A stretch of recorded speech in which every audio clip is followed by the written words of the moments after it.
Ang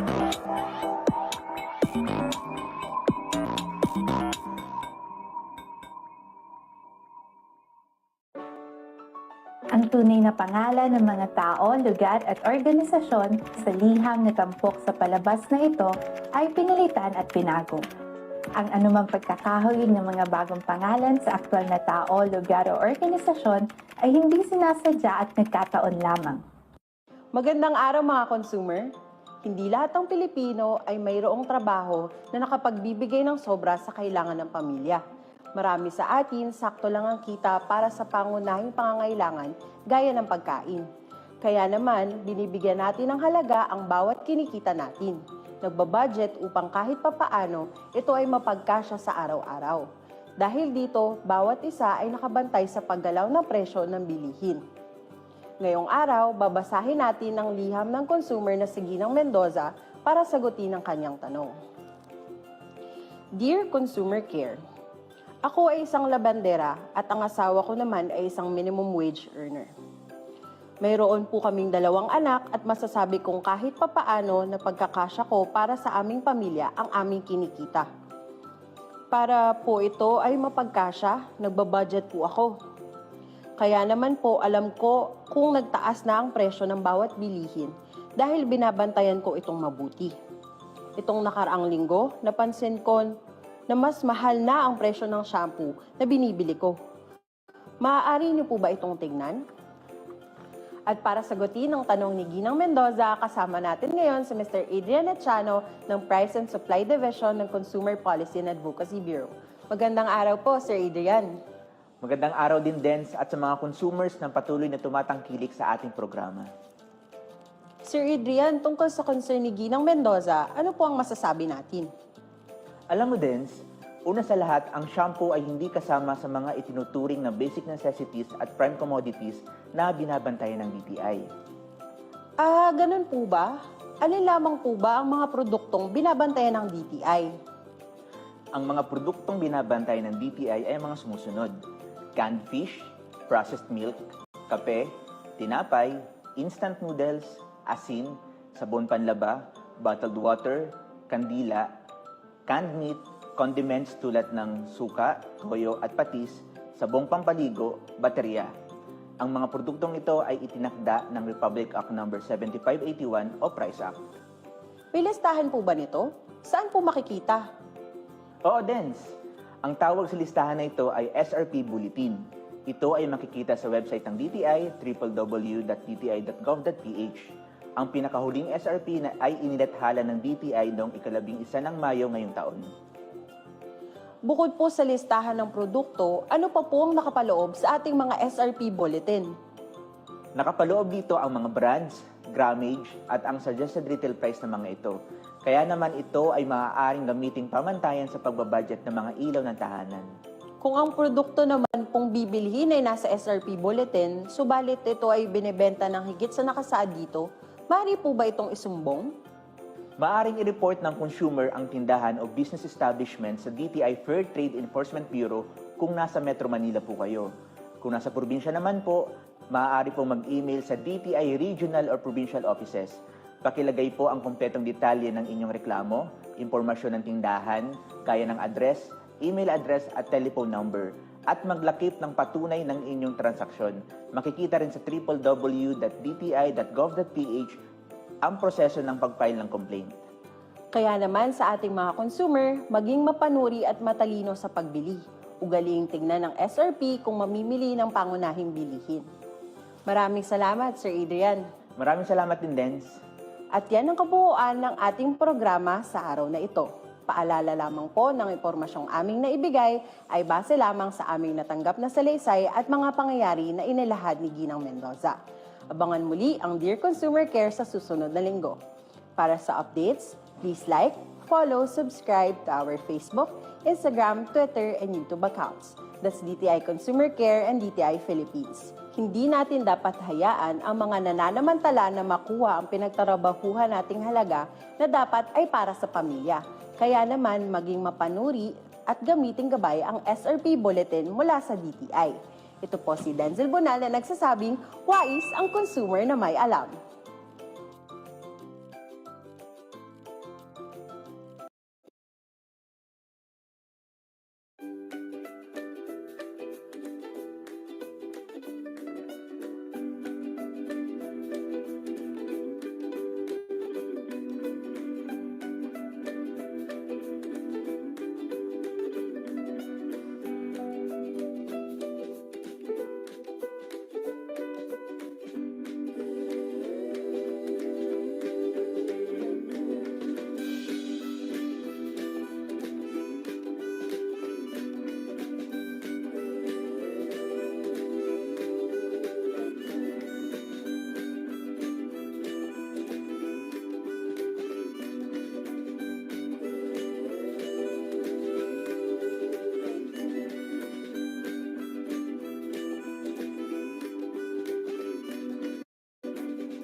Okay, magandang umaga po sa ating lahat, to all our participants here in Zoom and to everyone joining us via Facebook Live. Welcome to the 210th session of the DTI Consumer Care Webinar Series with today's topic, Program and Services of DTI-Export Marketing Group.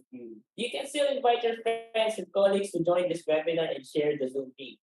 Bago po tayo magsimula, we would like to give some reminders. Unang-una, ang ating webinar session po ay recorded. By continuing your participation in the meeting, you are also consenting that you may be recorded.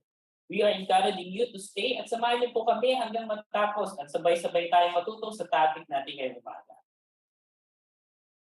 Ang mga sumusunod na reminders ay para maisiguro na smooth ang ating webinar session. Number 1, pakipalitan po ang format ng inyong pangalan. Maaaring consumer space, full name, o di po kaya ay pangalan ng company, then your complete name. Kung masyadong mahaba naman po ang pangalan ng company, kahit acronym na lang po ang gamitin. Number 2, please turn off your mic and video during the webinar session unless you are requested by the moderator to speak. Number 3, para sa mga tanong, we are encouraging everyone to click the raise hand button to directly address the speaker during the question and answer portion. Or you may send in your question through the chat box. At lastly, para po sa mga naka-touch screen device, please avoid drawing or making annotation on the screen para hindi po ma-distract ang ating speakers at ibang mga participants. Magandang umaga po sa ating lahat. Ako po si Alex Carandra from the Consumer Policy and Advocacy Bureau and I will be your moderator for today's webinar. Without further ado, let us begin this webinar session by singing the Philippine National Anthem to be followed by the invocation.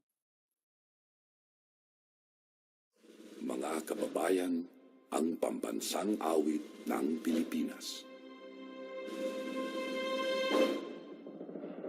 Kayang magiliw, elas na sinangalan, alam ng puso, sa titik mo'y buhay.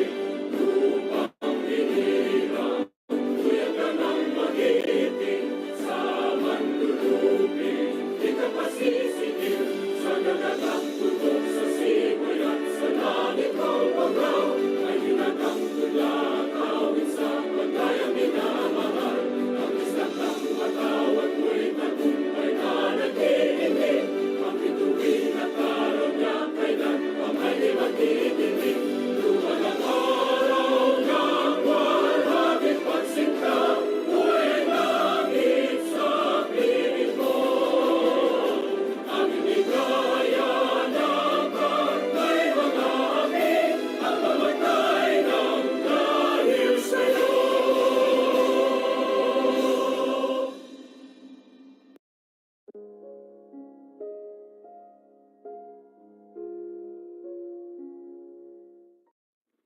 Loving Heavenly Father, we come to you this hour asking for your blessing as we are gathered together in this webinar. May your blessings of wisdom and guidance be upon us all for the sharing and impartation of knowledge and skills by our resource speakers, facilitators, and moderators. Bless also the participants so that they would be able to glean the information from this activity and share what we have learned in the spirit of your generosity. Lord, we bring you our prayers, our commitment, our gifts to you this day. Let us who have a keen dedication and awareness of your creation have courage and conviction that we are able to contribute to the sustainability of the earth. Inspire us as we make choices so that we will recognize the impact our lives have on our environment and our human family around the globe. Pour out your blessings upon us today, Lord. May each of our actions reveal our awareness that we are partners with you in the creation and sustainability of this earth that you have given to us to appreciate and enjoy. We ask this in the name of your Son. Amen.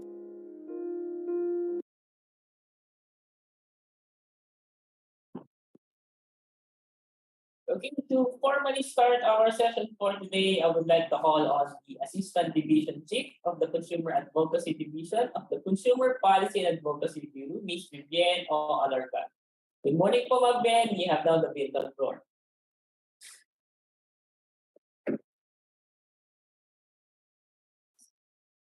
Ma'am Ben, nakamute po kayo, Ma'am Ben. Okay, thank you Alex. Magandang umaga po sa inyong lahat. Welcome po sa ating ka-210th webinar series.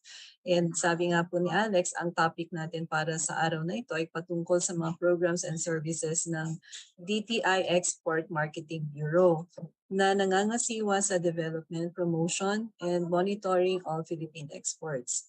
They are also the bureau that provide the exporters with the enabling environment for them to be globally competitive. So what are the services that the bureau provides?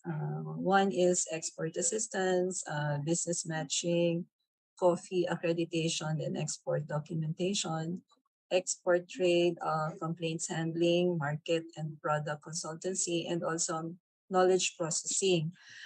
They also conduct massive information sessions on the country's current free trade area engagements that covers discussions on market opportunities, tariff reductions, rules of origin, and custom procedures.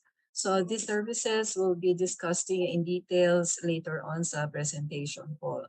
So sa ngalan po ng aming director, sila Attorney Marcos Valdez and Attorney Che Carbonell, I would like to thank our speaker, si Mr. Franklin Peña from the Export Marketing Bureau. I encourage all of our participants to ask questions for us to learn a lot from this session. Magandang umaga po and maraming salamat. Thank you for that wonderful opening remarks, Ben. Moving to our main part of our program, our speaker for today has his Bachelor of Science in Accountancy degree from the University of Nueva Cáceres, or UNC, in Naga City, Camarines Sur. He is currently taking up Juris Doctor or Law degree before joining government service. Before government service, rather, he was in real estate development and broadcast media, FM and AM radio for more than a decade. Currently, he is assigned to the Export Assistance and Business Matching Division, commonly known as the Exponent, assisting aspiring exporters on how to start exporting, as well as those exporters having challenges in dealing with other government agencies. A trained mediator, he is one of the mediation officers of the DTI-Export Trade Complaints Committee, or the EPCC, that assists in conflicting parties settle their disputes amicably.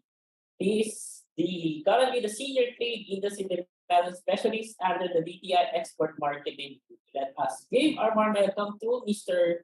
Clem A. Peña, the Senior Trade Industry Development Specialist, Export Assistance, and Business Matching Division of the DTI-Export Marketing Bureau. Good morning, Sir Clem. Good morning, sir. Thank you very much, Sir Alex, and thank you very much sa lahat na nag-attend ng ating session for today. So it's been an honor na ma-share namin po ang aming services sa ating mga clients, both for exporters and those who are interested to go into exporting. So tamang-tama po kasi starting December 1 hanggang December 7, we are celebrating po yung Exporters Week, National Exporters Week. So tamang-tama po yung schedule natin. And then later on, I'll be encouraging everyone, if you're interested to still attend. Ito naman po ay seminar para siyang Export 101. So I'll be giving the email address later on. Okay. So shall I proceed, Sir Alex? Yes, sir. Go ahead po. Okay. So thank you very much. We know po na yung exporting, bibihira po kasi itong ma-discuss atin, no, yung exporting. So i-describe muna natin ano yung exporting. So, exporting po, ito po yung pagbenta natin ng produkto natin, yung goods, tsaka yung mga services natin abroad. So, iyan po ay handle po siya ng DTI. So, marami po kami under the Trade Promotion Group. And within DTI, kami po yung assigned dito sa export, yung DTI-Export Marketing Bureau. And we will be with our clients even before sila mag-export, during their exportation, and after na ma-receive ng buyer nila yung kanilang shipment or goods, available po yung aming services. So kilalanin muna natin po yung DTI-Export Marketing Bureau by knowing our services and programs all for free for our clients po. Next po. So yan po yung aming mandate. Kapag sinabi po natin ng export, sana po ang naisip natin is DTI-Export Marketing Bureau. So yung mga clients natin, mga parties natin o interested parties from the provinces, you can also approach po yung ating mga local DTI offices, or you can go straight to DTI Export Marketing Bureau. So we are here to oversee the development, promotion, and monitoring of Philippine exports. The Export Marketing Bureau provides the exporters the enabling environment to make them globally competitive po. So every month, meron kaming mga activities for our clients po. Okay, next slide. And of course, ang vision namin po is we are acknowledged globally as the country's top-of-mind lead export marketing agency, driving the growth of Philippine exports to uplift the lives of Filipino people. Yan po ang aming vision. And ang mission naman is we champion export growth through strategic promotions founded po on our comprehensive base of knowledge po. Okay, next slide. Yan po ang ating organizational structure sa EMB. So we have this office po na aming director, and meron po kaming attached din na offices, the Export Development Council, kasi ang executive director dyan, yan din yung aming director. And of course, we also have the halal section. Nasa amin po yung Philippine Halal Secretariat. And yung regular natin na mga division is, I'm part of the Export Assistance and Business Matching Division. We have also the Knowledge Processing Division. Nag-handle po sila ng mga trade information, as well as yung website po natin na Tradeline Philippines. Kung kayo naman po ay interested naman to know yung mga market requirements, that's being handled by the Market Innovation Division. And of course, yung mga consumer and industrial naman na mga products, yan po ay handle ng ating CID or Consumer and Industrial Division. Yung pag-food naman po and Agri-Marine Division, we also have that division. And of course, yung Emerging Export Division, ito po yung mga tinutulungan natin na may potential pong to make it big sa international market. And of course, yung nabanggit ko kanina, yung mga services po, part po siya ng Services Division namin. Okay, next. So next po. Yan. So this export matching, we cater to would-be exporters, just like you now, yung how to start exporting. So kami po ay nagbibigay ng advice by starting with the overview of exporting, which later on I'll be discussing. Okay?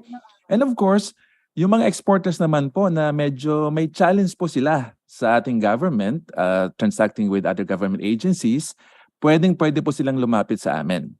All they have to do is to send their email to exports@dti.gov.ph. Okay, so ang palagi po ngayon dito lately is yung mga humihingi ng tulong ng mga exporters sa kanilang mga applications sa FDA. So ang FDA po ay katulong namin para ma-serve yung ating mga exporters. So just send us an email. Okay, next. Ito naman po ay export matching. So yung mga buyers natin abroad, nag-email po sila sa amin, naghahanap ng supplier, and then we also have this database of exporters. Minamatch po yan ng isang unit namin, yung export matching unit.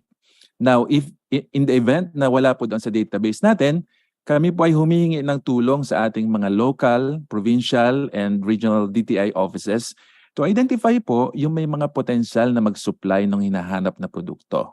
Okay, so next. Kapag kayo po ay nag-export ng pure coffee, kayo po ay required na kumuha ng accreditation and export documentation sa aming office. Ang Philippines po ay signatory doon sa International Coffee Agreement, and ito nga yung isa sa mga requirement dito. It's for free. So send us an email sa embcoffee@dti.gov.ph, or you can just visit yung Tradeline website. May available po doon na page yung procedure and requirement for coffee export accreditation and export documentation. Again, this is for free. Okay, next. In the event naman po na magkaroon ng problema yung buyer and seller, pwede po silang lumapit sa amin and the request for a mediation. So as you know, medyo mahal po kapag direct po tayo sa ating mga courts to file and lawsuits. So dito po, we are offering po yung mediation services natin through the Export Trade Complaints Committee. So yung ang DTI-Export Marketing had been, offering this service siguro more than, if I'm not mistaken, more than 10 years or 15. So matagal na po ito. Hindi lang siya gaano na promote. So this is exclusively for exporters and buyers. Okay, next po. Market and product consultancy. If you want to know more about the market po, then you request for a meeting with our market officer or send us an email. Isasabihin nyo lang po, hey, can you help me regarding the market access requirement? Sabihin nyo kung anong market, kung anong produkto. Ibibigay sa inyo po yung mga requirements para makapasok po yung produkto nyo doon sa target nyong market. Ngayon, kung may kailangan naman po kayo doon sa industry nyo, sa sector nyo, ang hahanapin nyo po yung product officer. So both ang product and market officers and kami yung mga frontline. Ako po ay isa din na trade facilitation officer. Pwede po kayong mag-request na sabay-sabay kami sa meeting nyo. Okay, so all about export. Just send us an email to exports@dti.gov.ph. Ilagay nyo kung anong date na gusto nyo and then ano yung concern nyo. And we will try to be with you every step of the way. Okay? So next po. Ito naman po ay outbound business mission and inbound business matching missions. Yung outbound po is Filipinos going abroad. So in-organize po siya ng DTI-EMB together with our Foreign Trade Service Corps. So yung mga commercial attaches natin abroad, so sila po yung tumutulong. Likewise, yung mga foreign buyers naman na coming to the Philippines, then they are also being served by our office po. Okay, next po. Yeah, next po. Ngayon, kung if you are like researching about exports, export trade, pati na rin po yung import data. So available po yan sa ating website, the Tradeline Philippines. But we have this particular division na nag-handle ng website, and of course, yung mga other trade information request, pwede nyo pong isend po yan sa EMB KPD, that's the Knowledge Processing Division, at dti.gov.ph. It's for free. Okay, next po. Tradeline, nabanggit ko na po ito. Ito po ay magandang tool para malaman nyo ano po ba yung ina-export natin, saan tayo nag-export, at ano naman po yung ini-import natin, saan tayo nag-i-import. Ngayon, kung meron tayo ditong client na government agency, other government agency are also using this website. Sa import naman po, ang ginagawa nila, ina-identify nila ano ba yung mga top import ng Philippines, and then ina-identify nila yung mga importer, and then they offer po yung available nilang mga supplies po. So that's a good initiative regarding the import substitution. Bakit ka mag-import pa kung meron naman ditong available? So this website is really useful po. Marami pa siyang feature. Okay, next po. Yan program, next po. Okay, next. So as you know po, baka ma-encounter niyo yung Philippine Export Development Program. Yan po ay yung pangkalahatan sa export industry. And meron din po kami yung specific po mga initiative under the Philippine Export Competitiveness Program. Ito po yung mga webinar and other mga info session. So as you know po, every month po meron kami ditong seminar and webinar. And of course, together with our local DTI regional and provincial offices, pwede po silang mag-request, and then we will organize po yung seminar and webinar po. Okay, next po. So we are also promoting po yung doing business in free trade areas or DBFTA, as well as doing business using the generalized scheme of preferences. Ito po yung mga market, yung foreign government, mga initiative nila to also improve yung trade.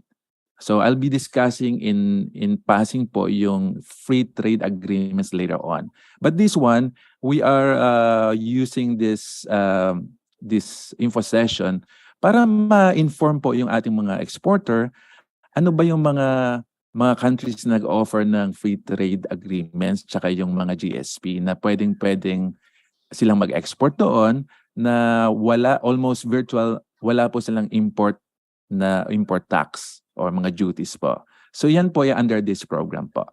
Okay, next po. Ito naman po, repos, we are working with our regional and provincial offices po. Meron po kasi tayong yung tinatawag na export pathway program. So meron silang mga exporters na hinahandheld. Kapag nandoon na sila sa export ready stage, then papasok po doon yung aming office. So kami po yung tutulong sa kanila into actual exporting na po. Okay, next step.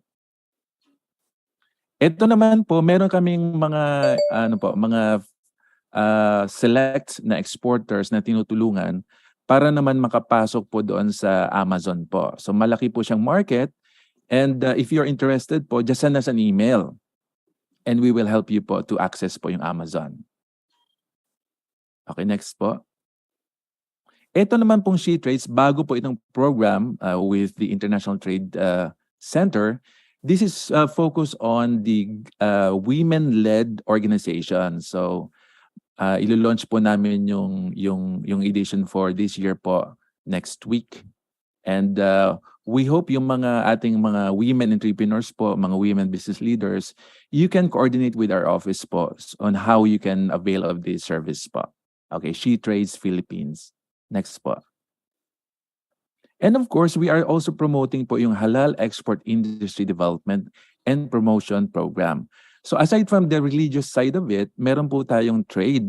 Yan po, dyan po kami nag-focus. So yung kaya yung mga businesses na who are into like, they're planning to export doon sa isang Muslim country or they want to be certified na halal, so meron pong guidance and assistance pong naibibigay yung ating office po. So at any time, you just send an email to embhalal@dti.gov.ph. Okay, next po.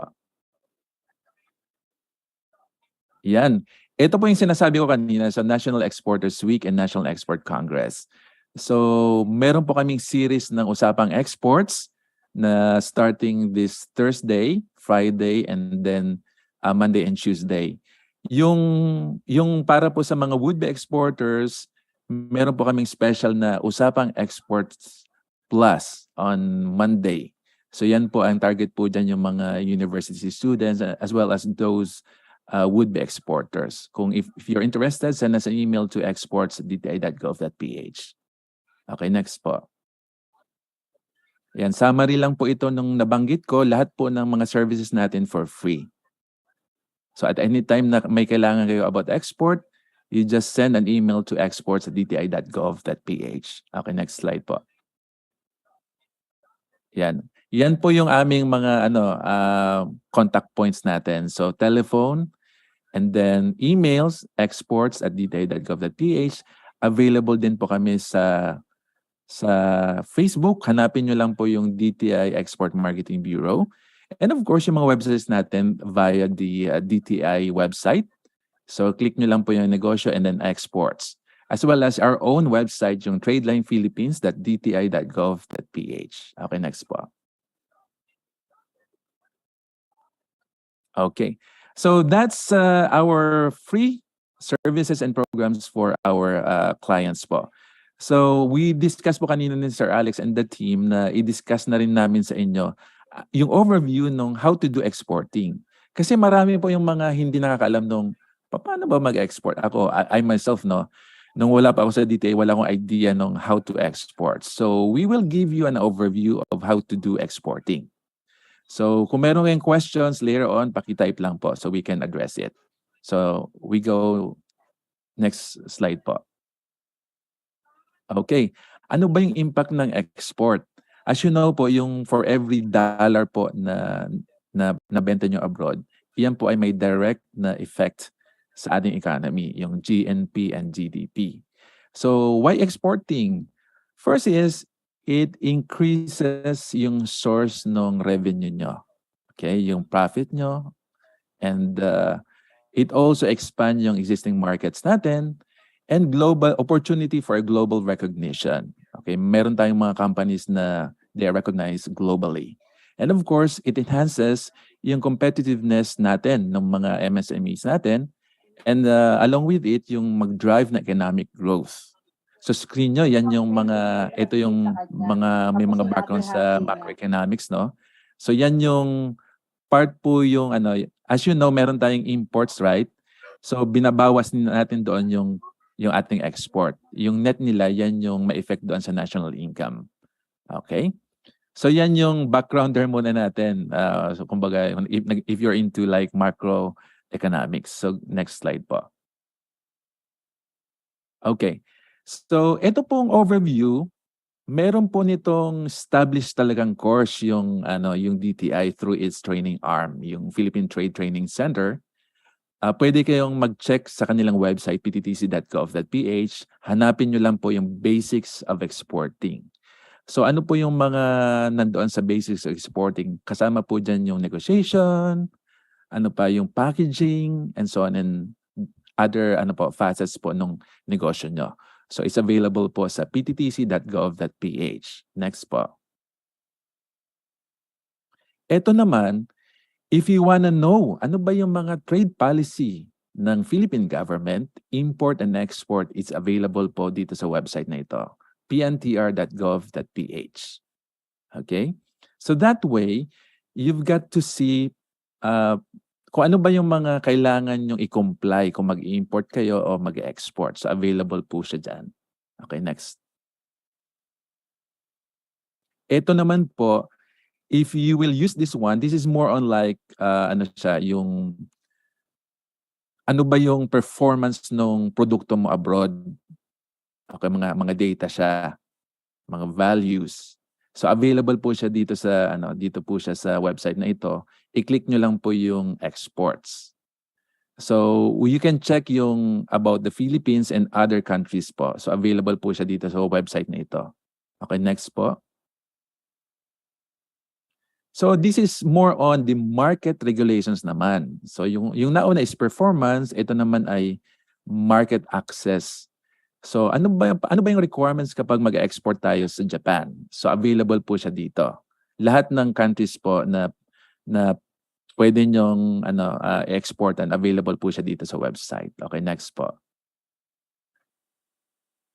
So similar naman po ito, but this is more on like a general general reference po on international trade. So globaltradehelpdesk.org. Okay, next po. So the same lang po ito, pero meron siyang mga other features. So these websites po na nabanggit ko po, you can use them as reference before you go into exporting. Okay? So parang minimize natin yung risk kasi 'di ba? Ang hirap nung wala kang or limited yung information mo sa negosyo and then you got to spend a lot of money. But using these websites po, then somehow makikita mo kaagad yung ano ba yung kailangan nyo? Ano ba yung may potential ba tong produkto ko? O kung mag-export naman ako, saan ako mag-export? So use these websites po. Okay, next po. So this time, itong Tradeline Philippines naman po, nag-focus po siya sa Philippines. Nabanggit ko na export data, import data, market brief, available po siya dito among others. And of course, yung other na mga services namin is available online. So, ang website na ito, meron kami ditong parang export virtual assistant si Ava. So, siya yung chatbot na sasagot sa inyo. At any time, you can access our website, and of course, you can just send us an email.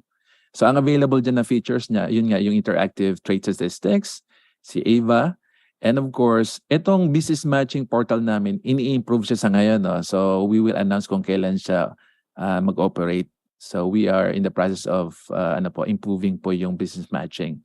And of course, we also have Market Intelligence Digest. Ano ba yung update sa ganitong country? Ano na ba yung binibili sa atin?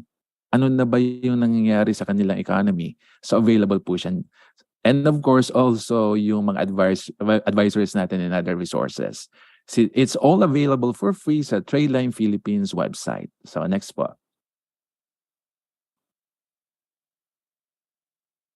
Alright, so if you're really into exporting na, alam nyo na kung saan pupunta o saan yung pwede kayo mag-export, alam nyo na may potential pala yung produkto nyo, yung procedure naman, available naman siya dito sa Philippine Export Guidebook.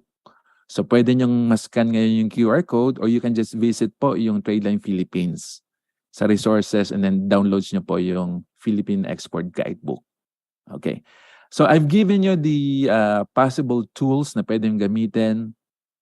Malaman nyo all about exporting. And of course, para ma-minimize natin yung mga risks sa ating exporting. So basically, parang almost yung alam namin is available na rin sa inyo po. Okay. So how to export? Let's go straight now to the next slide. Okay, yan po yung visual representations natin. Don't worry because yung presentation ko nandoon din siya sa Philippine Export Guidebook. So pag-usapan muna natin yung basics, step 1. Next slide po.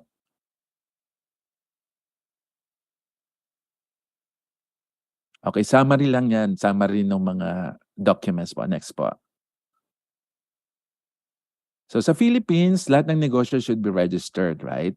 Ang pinaka-basic natin dyan, yung sole proprietorship, requirement dyan is your business name. So available po yan sa ating mga local DTI offices or you can just visit po yung BNRS website po. Okay. How about yung partnership and corporations? Sila po ay under sa SEC. Ang insight natin dyan, yung tinatawag na one-person corporation. So mas mabilis po siyang establish kasi isa lang po yung yung kailangan ng tao. Unlike before sa regular is available siya pero ang requirement niya is 5, 'di ba? 5 incorporators. So at any time yung OPC niyo, yung one person corporation niyo, pwede niyo i-convert into a regular corporation. Yan yung insight diyan. Question siguro is saan ba yung associations and foundations? Pwede ba sila mag-export? Pwede sila mag-export. And they are also under SEC. Okay, foundations and associations. Pag cooperative ba, DTI, saan ako pupunta? Pupunta po kayo doon sa CDA. Okay. Question, what if kung meron na kayong na-organize na negosyo under SEC tsaka CDA, pero hindi kasali doon sa line of activities nyo yung export, pero nag-decide kayo, gusto ko mag-export. Ano ba yung remedy? Ang remedy po dyan is you are going to file for an amendment para ma-include yung export doon sa line of activities nyo. Kapag hindi po siya kasama, hindi po tayo makapag-export. Okay, palagi siyang tinitingnan. And I would like to suggest kung mag-a-amend kayo ng export, idamay nyo na po yung import din para isahan. Okay? So next slide.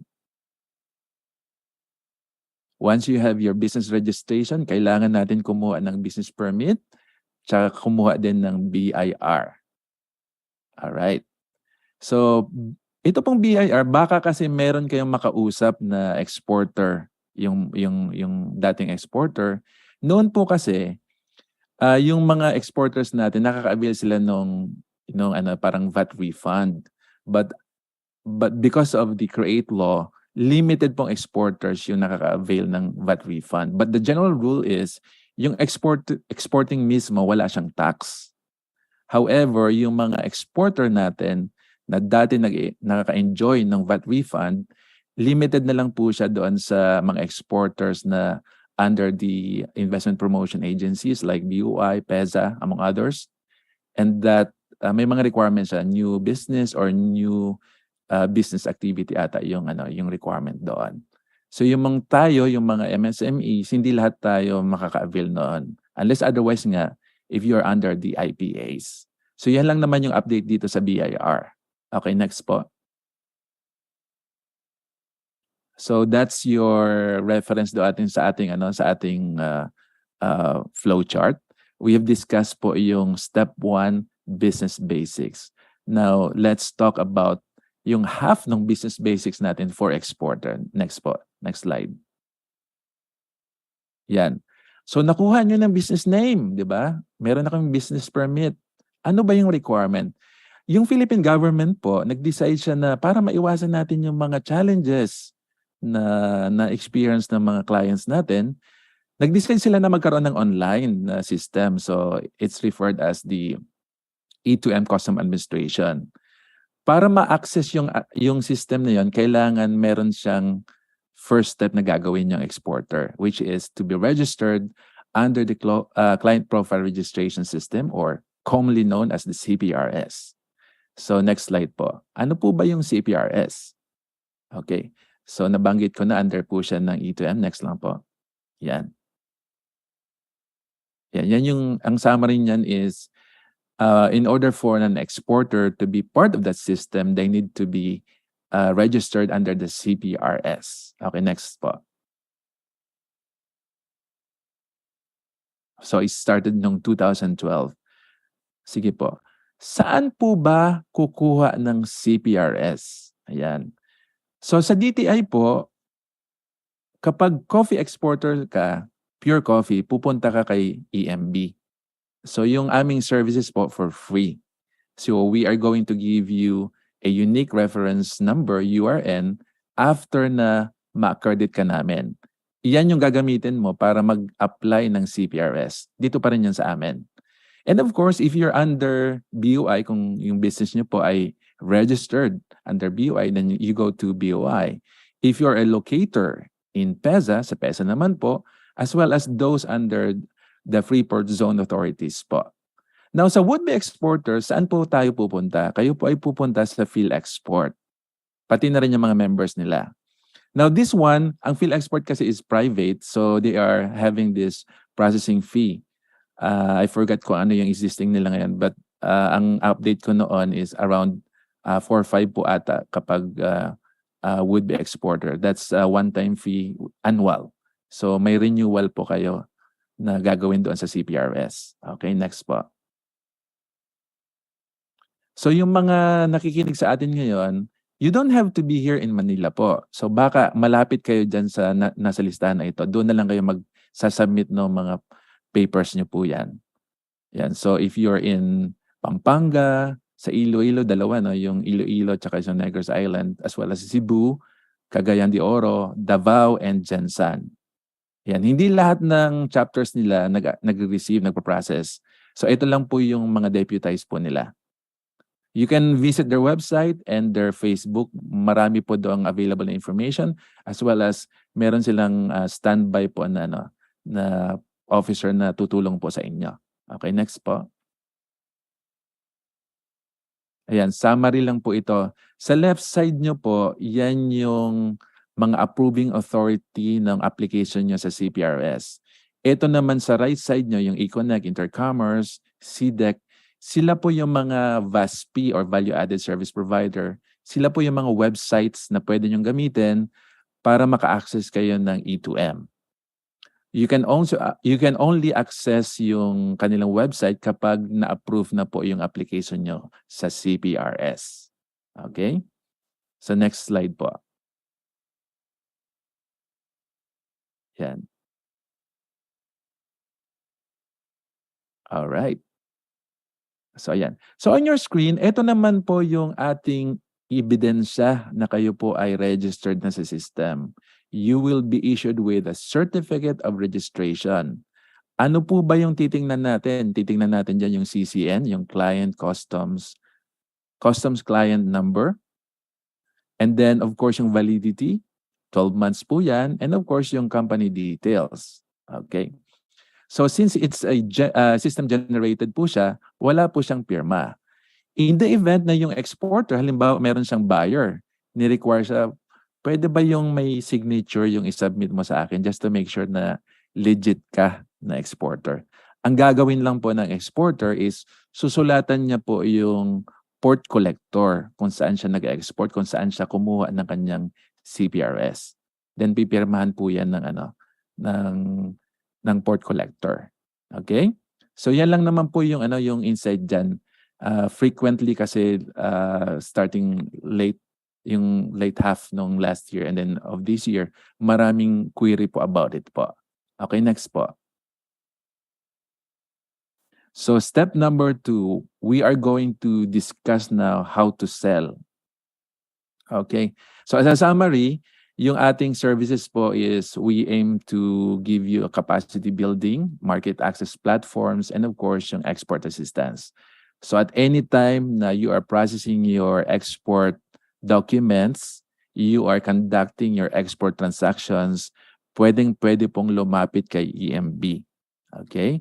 So ako personally as a trade facilitation officer, Huwag niyo nang antayin na lumaki yung yung problema natin, no? So, at the onset pala ng problem or may challenge ka, email agad sa amin. Okay. So, next slide po. Ito na. So, sa step number 2 is, yes, it's your duty na maghanap ng buyer, right? But you can also request assistance sa EMB by sending an email to exportmatching@dti.gov.ph. Okay, so titingnan namin kung may available pong buyer para doon sa produkto nyo. And of course, ang insight ko dito sa step number 2 is, wala po ito sa mga books, no? Based on our experience is, sana lang, no? You have your own contract. Okay, you can have your own template po, but we are suggesting na yung kontrata nyo meron siyang 3 proviso o yung provision. First is dapat po malinaw sa kontrata nyo sino yung mananagot kapag may return shipment. Okay, dito sa Philippines, posibleng ang bilis niyang ma-process, ang bilis niyang ma-export, pero may problema pala doon sa country of destination. So, sino yung mananagot? Dapat malinaw po siya. Okay. Ang remedy dyan, if ever lang na sa ngayon, no, meron kayong return shipment, as you know po, kapag lumabas yan sa Philippines, as babalik, subject din po siya sa import duties. Okay, so meron pong service assistance yung Department of Finance para hindi po tayo magbayad ng import duties for return shipment. You can just visit yung kanilang website and click on the Citizens Charter. Pages, sa ngayon, yung third edition is pages 97 to 100, may procedure doon. So sasabit nyo yung mga documents and you ask for an exemption to pay yung import duty po. Okay? And of course, ang suggestion namin, kapag return shipment, gawin nyo kaagad yung requirement ng DOF because meron lang certain number of days yung shipment natin dyan sa port, allowed na walang fee. So after that number of days, tayo po ay subject na sa demurrage, yung demorahe, sa penalty. So as much as possible earlier po. Okay? And of course, the second proviso is, sana po malinaw doon sa kontrata nyo, sino yung mananagot, sino yung responsible for acts of God, di ba? Yung acts of God, and then yung fortuitous events natin, or for example, nasunog along the way, lumubog along the way, or pag alis mo dito ng shipment mo, peacetime yung pupuntahan nyo, pero yung pala, bago dumating doon, nagkaroon ng war, sinakop, nako, paano yon? So, those are the things po na kailangan nyo i-consider for these provisions, okay, section na ito. So, dapat malinaw kung sino yung mananagot. And of course, in case of legal pursuits, pwede kayo mag-file ng action po dito sa courts of the Philippines, in the Philippines, sorry.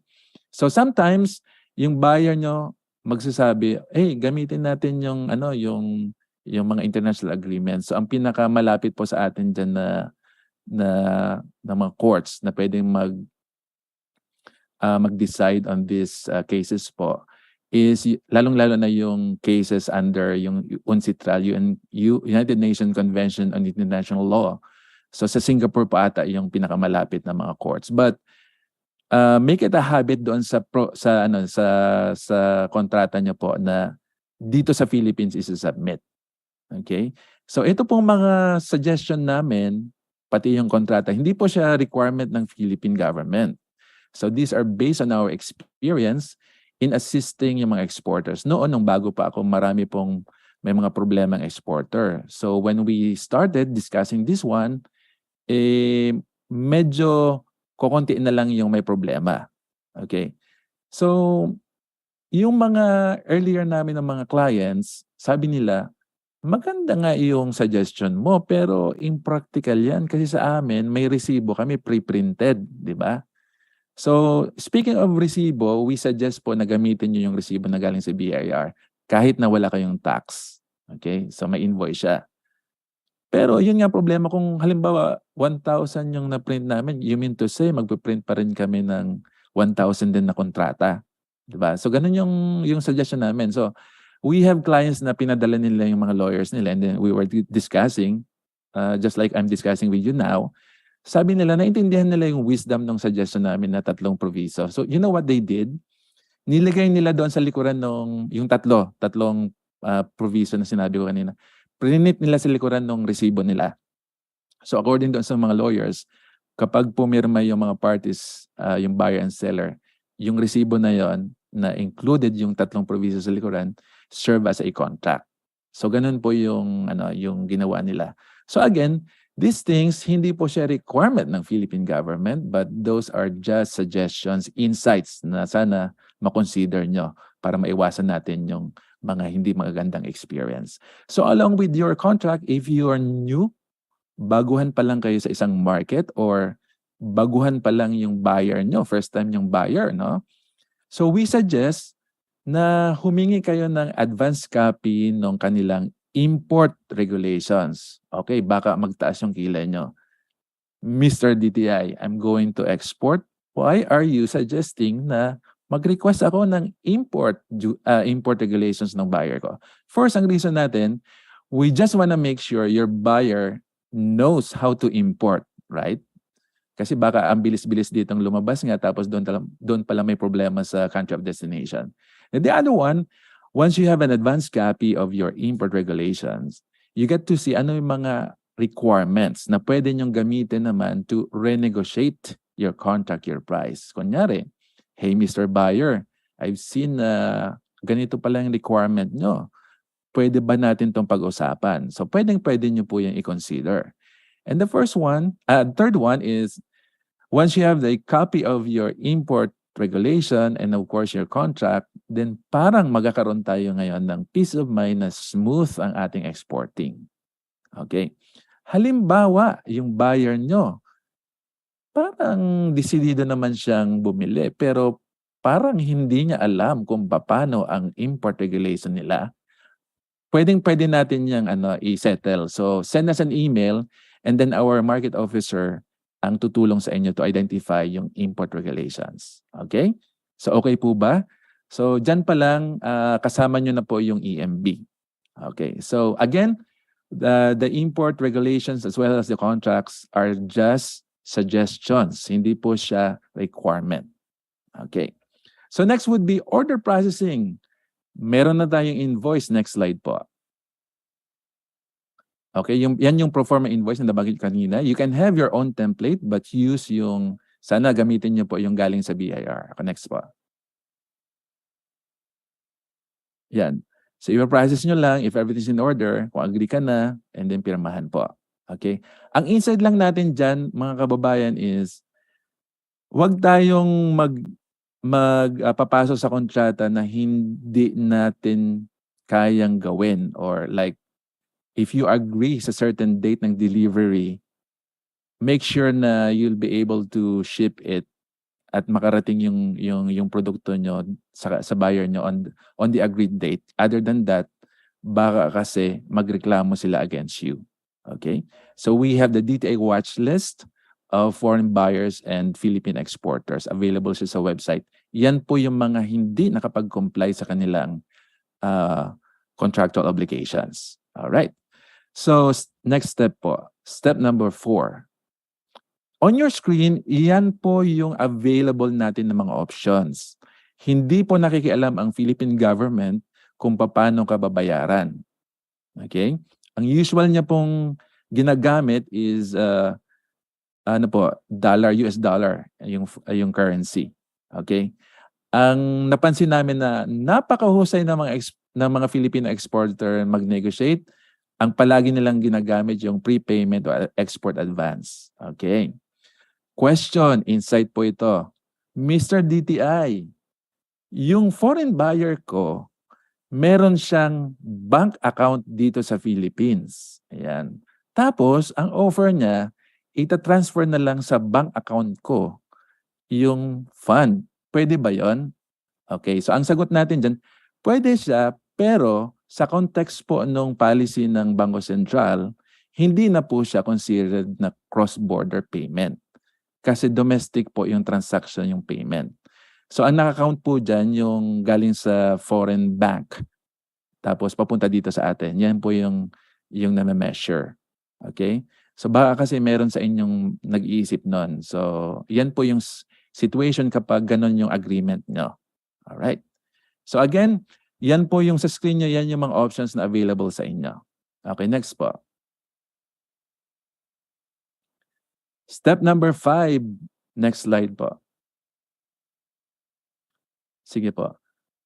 Paano ba natin to ipapadala sa abroad? Is it by air or by sea? Yan. Dyan nyo i-determine yan sa step number 5. So if you're interested to, like you're planning to send it via sea, ang DTI po, meron po siyang accredited sea freight forwarders. So bisitahin nyo lang po yung website ng DTI and then click nyo lang po yan. So meron po siyang listahan and then may mga contact information. I-negotiate nyo na lang po. Kapag by air naman po, meron naman po yung Civil Aeronautics Board. Meron naman silang directory. Now, kung hindi nyo po ito mahanap, you send us an email and then we'll coordinate po with these offices po. Okay? And mabanggit ko po kasi meron tayo, ang DTI meron po siyang attached agency, yung Philippine International Trading Corporation. They also handle po yung tinatawag nating consolidation. So I'll be discussing consolidation later on, but ngayon pa lang nabanggit ko na sa inyo yung pwede siyang kumbaga i-accommodate ng PITC. So you visit their website, pitc.gov.ph. Alright, so next po. So on your screen, ito po yung itsura po ng ating bill of lading. Okay, pag sa aeroplano naman, yung airway bill. So baka sa inyo may ma-encounter, ano ba tong seaway bill? Yeah, that's it. So seaway bill. Ito pong bill of lading, ito po yung basically pwede mo siyang i-negotiate, di ba? Kunyari, hindi tinanggap ng buyer, so you can sell it to other buyer, right? Using this document and the attached shipment or shipping documents po. Pero po sa pag-release po, using this bill of lading, isasabihin nyo and then the attached documents po before ma-release po yung yung shipment doon sa country of destination. Now sa seaway bill po, yung experience namin nung pandemic, kasi marami po yung gumagamit ng seaway bill. Ang papakita nyo lang daw po is yung actual na seaway bill, wala nang ibang attachment, i-release po yan. So, is it good? Ang sagot natin, it's good or bad, depende siguro sa situation because kung legit naman, matino yung buyer nyo, then okay lang, ma-release ka agad. Ang problema mo kung pasaway yung buyer mo, hindi pa bayad, tapos nasa kanya na yung seaway bill. So pwede siyang ma-release. So these are actual experiences po ng ating mga exporters na in-assist namin during the pandemic. Okay, so seaway bill, be careful in using seaway bill. So next slide po. Okay, step number 6. So fill out your export declaration form online sa E2M. Okay, next slide po. Nabanggit natin, ang requirement dyan is you need to be CPRS registered para magamit mo yung E2M system. On your screen, yan po yung ating online form ng export declaration. Okay, bago na po siya. So ito po ay system generated. Kailangan nyo itong fill upan online. Okay? Next po. Few minutes lang po yan. Step number 7, ito po ay titingnan nyo kung ang produkto nyo po ba ay required na kumuha kayo ng export permit. Diba? So export clearance. So step number 7, go ahead po. Next slide. So we suggest po na tingnan po natin sa website ng Tradeline Philippines. Sa DTI meron din ito, yung List of Prohibited and Regulated Products for Export. So yan po yung single reference natin dito sa buong Pilipinas kung ano yung nagre-require ng export permit. So next po. Yan. Yan po yung itsura niya. So like for this example, on your left side ng screen nyo, yan yung prohibited. So by all means, hindi po siya ina-allow na export. May legal basis siya. And of course, yung office na nag-regulate niyan. Dito naman po sa right side, ito naman yung regulated, pwedeng export pero requirement po yung export permit. Okay? So next slide. Yan. Favorite ko po itong example kasi tinuruan ako din doon ng mga friends natin sa Bureau of Plant Industry. According to our friends, yung variety ng saba o banana available lang siya dito sa Philippines. So para ma-maintain yung ganun na situation, yung katawan niya, yung planting material, bawal siyang i-export. So prohibited siya. Pero yung yung fruit, yung banana mismo, pwede mo siyang i-export. Yun nga lang, requirement is yung export permit. Okay. So ang question, what if kung hindi kasama dyan sa listahan yung produkto nyo? Okay. Ang sagot natin dyan, then you are not required to secure an export permit. So yan yung general rule. May exemption tayo dyan. So next slide. Okay. So maliban na lang kung i-require siya ng buyer nyo. So that's the time na kukuha ka ng export permit. So that's considered as optional. Okay. So yan lang naman exemption doon. So in addition to our list of prohibited and regulated products for export, if your product is parang siyang possible na meron siyang dual use, pwede siyang gamitin sa commercial, pwede rin siyang gamitin sa military, di ba? Yung dual use. Meron pong opisina yung DTI, the Strategic Trade Management Office. Sila yung nag-i-implement ng Strategic Trade Management Act. Meron po silang list, yung list ng mga products na kailangan kumuha ng clearance sa kanila. National Strategic Goods List, yan, NSGL. Available din siya sa DTI website. So yan ay for those typically mga industrial po. Okay, yung mga mga electronics ganon. So among others. So check niyo lang po yung listahan. So but ang general nating reference is yung nabanggit ko, list of prohibited and regulated products for export. Okay. So that's for step number 7. And then if everything's in order, then pupunta na po tayo doon sa port kung saan kayo mag-export. Sasabihin yung documents, i-review po ng ating mga friends ng Bureau of Customs. And then if everything is in order, they will stamp the authority to load. Okay? Pagpasok nyo, may dalawa tayong entity na nakausap, no? The first one is the Philippine Ports Authority. They represent the Philippine government and they own the port, some ports. And sila po may charge po silang wharfage fee. It's available sa kanilang website. Per port, nakalagay po doon. And then, of course, yung operator mismo ng port, sila naman po yung arrastre contractor, they are also charging you the arrastre charges. Okay? So, on your rightmost portion, yung parang may box na may malaking kamay, symbol lang po yan. Symbol lang po yan ng yung mga tinatawag na non-containers cargo o loose cargo nyo, LCL, na hindi siya nilalagay doon sa container. Okay? And the other one sa baba, yan yung representation natin ng containers, cargo or container. So 20-footer, 40 foot na container, right? So sa portion na ito, dito po yung mga questions sa amin. Sabi niya, DTI, paano kung medyo malaki yung dimension ng shipment ko? Pero maliit naman siya ikukumpara mo sa isang container. Yan yung mga usual na tanong dyan. So, ano ba yung gagawin? So, ini-introduce po namin dyan yung tinatawag na consolidation. So, sa consolidation po, meron po dyan isang party, yung consolidator. Sila yung may responsibility. They may own the container. And then, sila yung kakausapin ng exporter. And then consolidator will be the one to consolidate yung iba't ibang mga export products. Okay, so yung produkto mo, merong mga kasamang ibang produkto doon sa container. Okay? You have your own contract with the consolidator. Sa DTI, meron kami yung office namin yung PITC, Philippine International Trading Corporation. You just visit their website sa exports and they will help you po. Okay?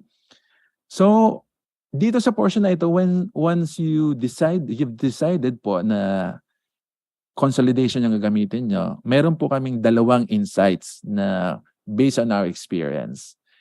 So sana po, kapag ang produkto nyo is prone sa mga pest, titingnan natin ano-ano yung mga produkto na makakasama ng produkto nyo kasi baka may pest doon, makontaminate yung produkto nyo. That's the first one. The second one is, if your product is halal certified, by all means, titingnan natin yung mga kasama ng produkto nyo doon sa container. Baka kasi may haram yan.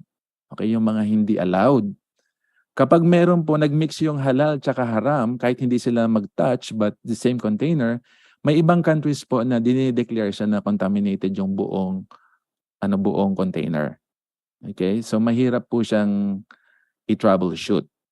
So meron po kami experience in the past, ganun na ganun yung situation. So ngayon pa lang we are suggesting na kapag halal, check nyo po yung mga kasama ng produkto niya. Okay?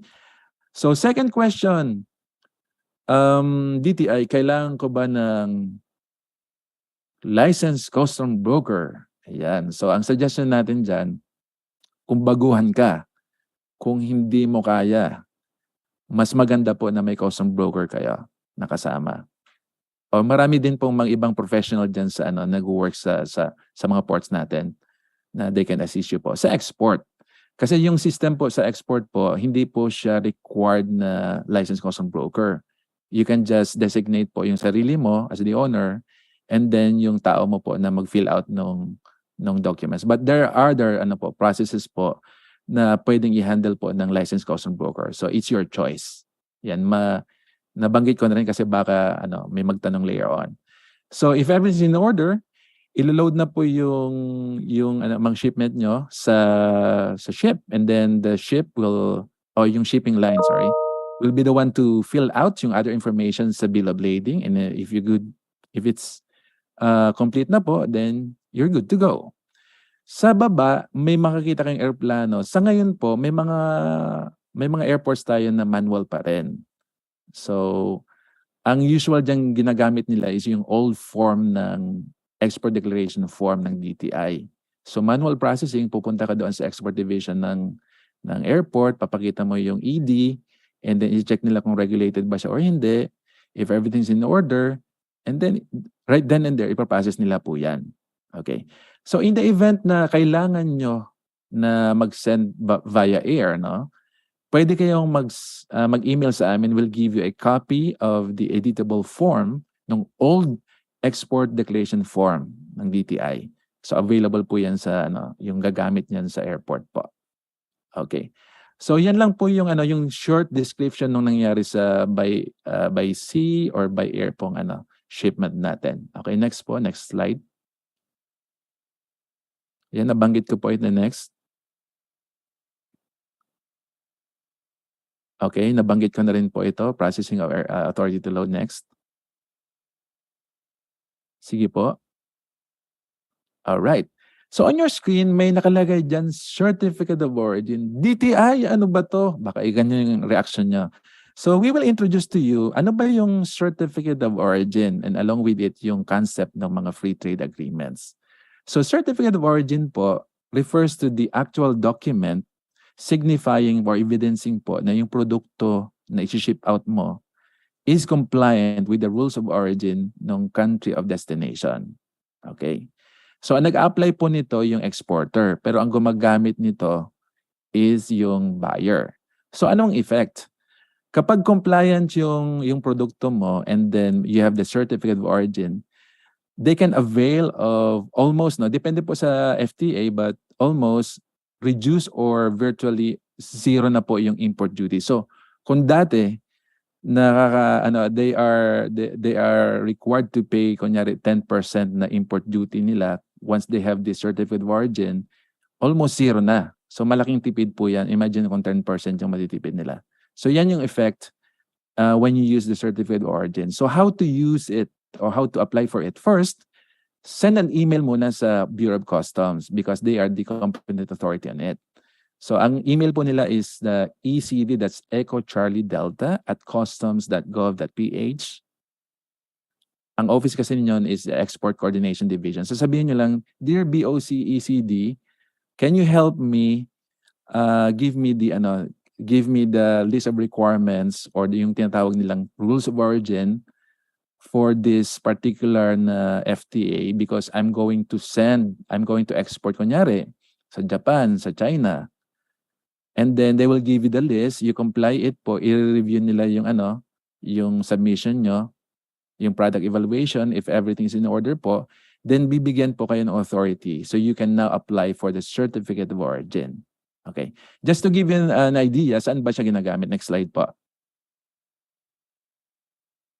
Yan. Di ba ang Philippines, member tayo ng ASEAN, right? So within ASEAN, tayo po ay nag-enjoy ng free trade agreement. Kung napansin nyo, di ba, ang dami ng mga imported na products dito sa atin. Likewise, yung mga exporter natin, nakaka-access na rin po sa mga members ng ASEAN. Okay, next slide po. Yan. On your screen, yan yung summary ng mga certificate of origin na i-apply nyo. Depende kung anong purpose siya. Okay, ASEAN. Kalimitan is via the ASEAN po. ASEAN Free Trade Area, ASEAN China, ASEAN Korea, ASEAN Japan, ASEAN Hong Kong, ASEAN India, and PJ pa. Okay? And then, meron din tayo dito yung Philippines European Free Trade Association, yung EFTA. Yan po yung yung ginagamit nyo rin po dyan. It's the same document. Yan, Origin Declaration. Okay. So on your rightmost portion, may makikita kayo dyan. Ano ba itong non-preferential CO or white CO? Commonly, ginagamit po ito sa Middle East kasi wala tayong FDA with them but they are requiring this one. This one can be applied for sa PCCI. So may website yung PCCI, Philippine Chamber. And then nandoon na rin kung magkano siya and then ano yung requirement. Okay, so next po. Yan, ito naman, aside from ang yung FTAs po is pwede siyang both countries nag-agree, no? So multilateral, pwede naman bilateral. But this one, yung concept po ng generalized scheme preferences, unilateral. Yung, kunyari, European Union GSP Plus. So EU lang yung nag-decide na bigyan tayo ng GSP. Okay, Canada and of course yung EAEU and the UK. Okay, wala po tayo dyang effort. Sila yung nagbigay nung privilege na yan po. Okay, so next po. So obtaining a certificate of origin, na-remember nyo, ito na ngayon yung kapag you have the, nagkaroon na kayong ng authority to apply, right? So ito yung usual nyong ina-attach doon sa certificate of origin. Okay, so next po.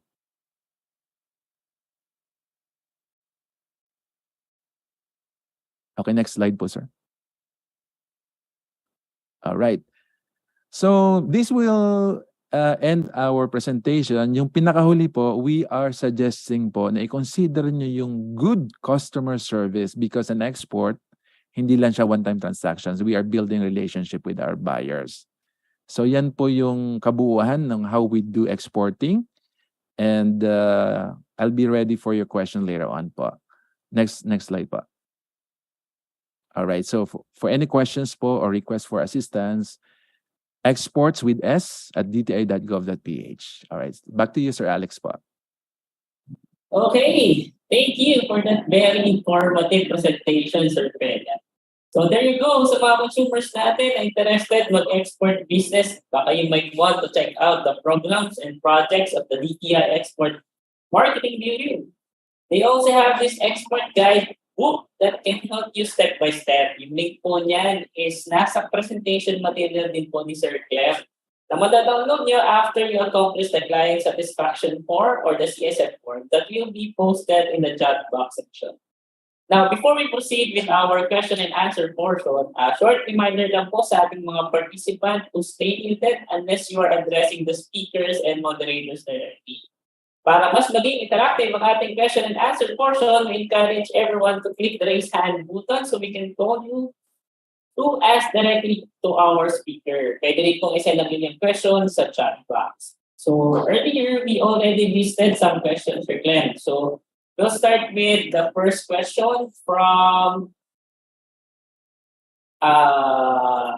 Onairos Nolam Jess. May DTI na po ako. Pwede po ba yun gamitin abroad? And then po ba kumuha pa ng BIR? Opo, hindi ako competent speaker on the use ng business name, but for yung context po ng export, you just need it po for you to apply for a business permit. So typically, may mga times po kasi na nagche-check din yung buyer ng legitimacy ng exporter. Ang hinahanap nila diyan, among others is business name, saka yung sa CPRS nga, yung Certificate of Registration po. So yan po, sa amin, yan yung use ng business name po, sir. Okay, thank you, sir. So question from Miss Alma Cornelio. If there is no signature in an online documents, there might be legal impediment. Ang pagkaka-explain po ng Bureau of Custom, and we've been helping assisting exporters na ganun yung situation nila. May nakalagay kasi sa baba doon na system generated, no signature required. However nga, kung requirement talaga siya, i-require ng buyer, then you can apply for a signed copy by sending an email or letter to the port collector. Dito sa Manila, it's the Port of Manila po. Doon kami lumalapit. And then pipirmahan niya ng port collector po. Okay. Ang typical niya, after niya mapirmahan, idadalhin niyo yan sa DFA, and then i-authenticate nila yan yung apostille. And then yan yung ibibigay niyo na authenticated nga talaga yung document. So speaking of these instances po, if you are an exporter and then parang nagmamadali, kung minsan kasi di ba yung medyo mahaba yung pila daan sa DFA. So DFA is very kind enough, very considerate enough sa mga exporters natin. You send us an email sa exports, ilagay nyo lang po yung mga documents nyo pong for authentication, and then explain mo yung need tsaka yung sense of urgency po, ilagay nyo lang po doon. And then of course, kung may certificate of origin ka, para makilala naman namin kung exporter nga yung nag-request, certificate of registration. Okay? So ang DFA, if I'm not mistaken, they are now kumbaga advising yung mga exporters na what to do, yung steps. So available po yan sa website ngayon ng DFA, yung OCA, Office of the Consular, parang ganun. So tingnan nyo na lang po, nandoon na rin siya sa website po nila. And of course, at any time, you can send an email to EMB, Export Marketing Bureau. So aside from DFA, kung may challenge naman kayo, like may pending applications for export like LTO or CPR, Certificate of Project Registration, or yung mga ECC, sa FDA. Ang FDA naman po is very considerate naman po sa mga exporters. You send us an email, screenshot ba yung online nyo pong status ng application nyo, screenshot. And then you send us a certificate of registration na kayo po ay exporter, or kung may pending kayo pong kung meron kayong pending na application ng CPRS sa PhilExport, let them send us an email. And then, i-forward po natin sa partners natin sa FDA. So, yan po yung ating partnership with the concerned government office po. Hindi lang dyan, sa lahat na lang pong mga government agencies na regulating export, you just send us an email and we'll work with them po. Okay, thank you for that, sir. From Heriberto Taban-Ud. Sir, paano if mag-insist yung other party that the venue of future litigation is intercountry? Thank you very much, sir. Yan yung isa yan sa mga possibility. That's why yan yung importance ng negotiation. Kasi kami po, nung baguhan pa lang ako dito sa Bureau, more than a decade ago, so natutunan ko siya in a very hard way because merong malaking company na lumapit sa amin kasama yung lawyer. So they were discussing yung parang may kaso ata sila sa New York. Tapos parang mananalo sila kasi present naman ng lawyer. So sabi ko, paano to sir, maka-assist kami. So binasa ko po yung makapal na kontrata nila. Yung last page, nakalagay doon, in case of lawsuits, doon daw sa courts of New York City. So kinompute po nila yung gastos nila. So pwede silang manalo doon sa kaso, pero talo sila sa gastos. Kasi magastos nga kung sa abroad. So to answer your question, sir, maybe you really have to consider yung negotiation nyo kung paano siya i-negotiate. There's no clear-cut advice kung how to do it. So depende po talaga sa negotiation nyo. Ang iba naman, di ba, yung may tinatawag silang standard template namin ito ng kontrata. If you gonna buy from us, ito yung kontrata namin. So merong mga companies na gano'n yung ginagawa po. So sa ngayon, sir, wala po akong maibigay na clear-cut advice on it. Depende po yan, sir, sa negotiation nyo, sir. Okay. Sir Alberto Taban-Ud, sir, and you can also raise your hand para po to clarify and or add more details on that, sir. So, if ever you are interested, we can actually recognize you po para makapag-ask kayo directly sa ating speaker. Yes, thank you very much for your questions po.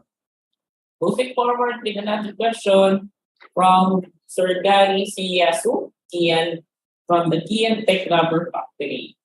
Meron po bang magagawa ng DTI regarding monitoring and regulating freight costs of the shipping lines? One of the problems we encounter regarding shipments going to Europe or even to Middle East is the freight cost. Freight cost in the Philippines is double the freight cost of other Asian regions. But thank you very much for that question. Sir, unfortunately, hindi ako competent authority on that, no? Hindi ako competent. That's not my line of work. But exposed po ako sa initiative ng DTI. So, yung mga issues na yan po is being, may mga initiative po yung DTI via our Digital Philippines, yung ASIC Gene. So they have this isang division doon na nag-handle niyan. So kami po sa export, nagsusupport po kami niyan. Tama po yung yung statement nung nag-question sa atin yan. Yan po talaga yung nangyayari. So that's why yung government as a whole, we're working and finding ways po to address it po. Sa ngayon po, yan po yung, unfortunately, yan yung yung situation natin, sir. I-update na lang po namin siguro kayo if you're interested, sir. Kasi may mga brown bag session din po yung ginagawa yung ating DTI through yung office po ni na ASIC Gene. So maybe we can invite you po. Thank you very much, sir. Okay, thank you for the clarification, sir. Another question, is it part of the EMBIS or the Export Marketing Bureau services to provide export assistance in terms of filing documents for export procedures and documentation? Parang consultancy agents po for checking of export documentation. Tama po yung mga ilalagay sa forms. Sir, just to be clear, sir, lahat ng services namin is open siya sa lahat ng exporter and would-be exporter. Unfortunately, may limit kasi yan. So we can give you the best that we can, but may limit kasi, like for example, yung sa kontrata mismo, hindi naman dyan pwedeng pumasok yung government. So it's between you and the buyer. Siguro we can just share with you siguro mga principles or mga insights, suggestion. Ang pinaka-the best po siguro dyan is you consult a legal professional like a lawyer. And then, i-share din namin sa inyo yung mga insights namin. And then, yan po siguro readily available po na pwede namin ma-assist sa inyo po. Okay, thank you for that. So, are there any criteria for Philippine Exports to be eligible to avail export matching services? Wala po. Basta mag-export na po kayo, pwede kayong lumapit dito sa amin. Okay, thank you, sir. Siguro kung to be practical, siyempre, siguro mas maganda kung meron ka ng product or nag-operate ka na. Mahirap kasi yung hihingi ka ng business matching na wala ka pa ng operations. So it's part of like, in a way, para siyang market study. Yes, you can still avail of our guidance po, yung service natin. But yung business matching, typically po, yan yung organized na po, nag-operate na. Kasi yan din yung, ang typical kasing requirement ng mga buyers is ganun din, dapat nag-operate na, and then tinitingnan nila yung size ng company, and then yung history ng company, and then of course yung production output, palagi siyang chine-check. So hindi po kami ang magdi-decide, but rather based on requirement po ng buyer. Thank you po, sir. Okay, thank you, sir. So how much po and what is the time frame for processing coffee exporter accreditation? Kapag meron na po bang EMB accreditation, Ibig sabihin, pwede na agad mag-export ng goods? Opo. Just to be clear yung presentation natin kanina. So yung EMB, when it comes to accreditation, only accredits yung coffee exporter. 3 days po yan dito. Tingnan nyo lang kasi you don't have to be here sa office namin po. Email na lang lahat. So 3 days po siya and then you're good to go na po. Ang challenge lang dyan siguro kung may problema sa system, sa internet, and then kasi yung CPRS, hindi po yan sa amin mismo. Yung sa VASP nyo yan. So mamamili kayo kung e-connect, intercommerce, and then the other one, CDEC. So kami lang yung mag-a-approve yung application nyo po yan. Kung accreditation alone, 3 days po yan dito sa amin, coffee accreditation. I cannot speak on behalf of the other offices po na nag-a-approve din po. Thank you very much po. Okay, thank you for the clarification. From Ms. Alma Cornelio again, online transaction ID useful for the IT literate. But what about those who are not literate? Opo. How can you assist those who are not techie or IT literate, especially in accessing online tools? Tama po yan. Thank you very much for that question. Tama po yan. So that's why yung government, hindi lang naman EMB, yung buong DTI, meron tayong from time to time mga info session, di ba? Mga seminars, webinars, na para matulungan natin yung mga MSMEs natin on this particular matter po. And just to give you siguro an example na kung paano nag-start yung hindi talaga, kumbaga, tech savvy. So meron tayo dito mga exporter na nag-attend lang parang ganito rin. So seminar, and then nakipag-set ng meeting sa amin, tapos nilista niya yung the way we discuss it now, and then the following month, tinawagan kami just to tell us na nag-export na siya ng chili garlic sauce sa Europe. So kung minsan feature siya sa ibang interview sa TV. So hindi ko na mabanggit, but he's one of our earlier pong clients po. Ito rin, ginawa niya lang po yung the way we discuss it po. And then just to push yung limit natin ng expectation natin sa export, no. Meron po nag-export na yung dahon ng saging. So ganun siya.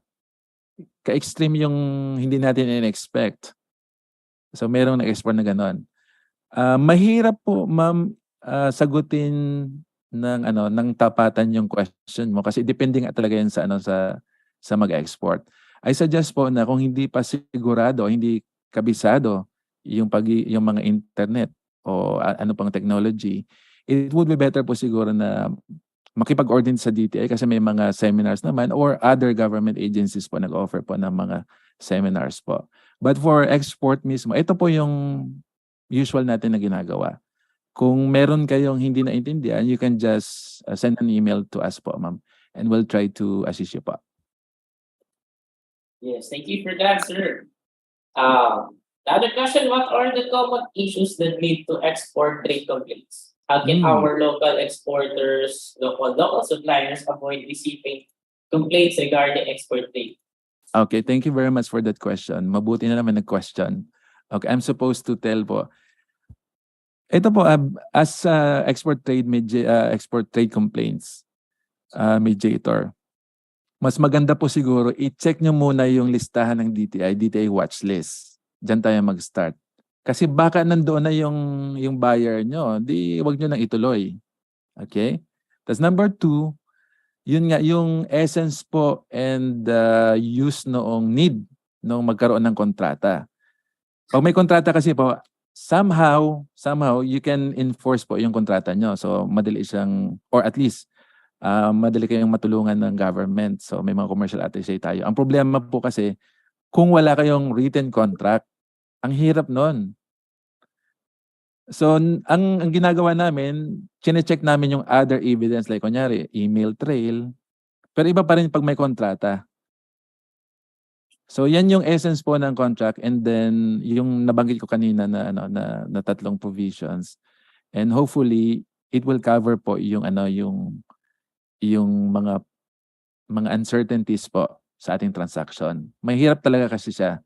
So it's better na may contract. And of course, we suggest po na magkaroon din kayo ng background investigation ng buyer nyo.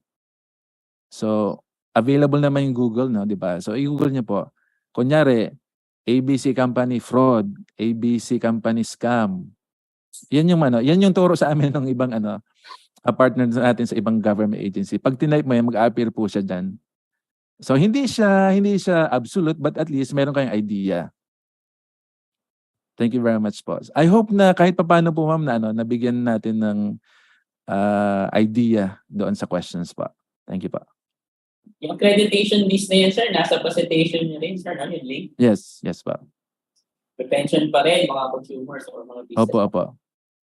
So next question, DTI lang po ba nagbibigay ng accreditation and requires certification for exporting of goods? What are the regulated or certified by DTI yan? Opo, i-clarify ko lang po, no, yung list of prohibited and regulated products for export, ito po yung main reference sa buong Pilipinas. Ito din yung ginagamit ng Bureau of Customs. So this list, iyan po ay ina-approve noong by virtue ng EO 1016 tsaka PD 930. Ito pong dalawang presidential issuances. Nag-create po sila ng interagency committee. Ang official po nilang name is Interagency Committee on EO 1016. So yan po, chaired ng DTI. Represented po yan ng ating USEC sa amin yung TIPG. And then, ang other members po niyan is Bangko Sentral, Department of Finance, DBM, NEDA. So sila po yung nag-a-approve ano yung mga produkto na dapat kumuha ng export permit, ano yung hindi. Ngayon, kung meron tayo ngayon ditong nanonood na government agency, I know na we have the PNTR, but by virtue of EO 1016 and 930, anything na export-related na regulations po, kailangan nyo muna yung isubmit doon sa Interagency Committee on EO 1016 and they will be the one to approve kung isasama ba siya doon sa listahan. Kasi kung hindi po siya dumaan doon sa EO 1016, i-call po yung attention nyo nung IAC. So that's how nag-operate yung IAC on EO 1016 po. So to address po, yan yung reference natin regarding doon sa ano ba yung kukuha ng export permit or not, 'di ba? Yung list. But yung sa ano po doon sa E2M, yung CPRS, the system is owned by the Department of Finance. Hindi po siya sa DTI.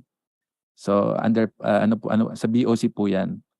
And then for those regulations po, nakalagay naman doon sa listahan kung anong mga agency yung ni-regulate nila. And then ano yung mga legal basis po. So hindi lahat ng produkto will be required to secure an export permit. Okay. We have another question. How is the Philippine faring in terms of export? May nababalita po kasi mga importation of goods sa country. Import? Sir? Yes. Export. How is the Philippine faring in terms of export? May nababalita po kasi ng mga importation of goods dito sa ating country.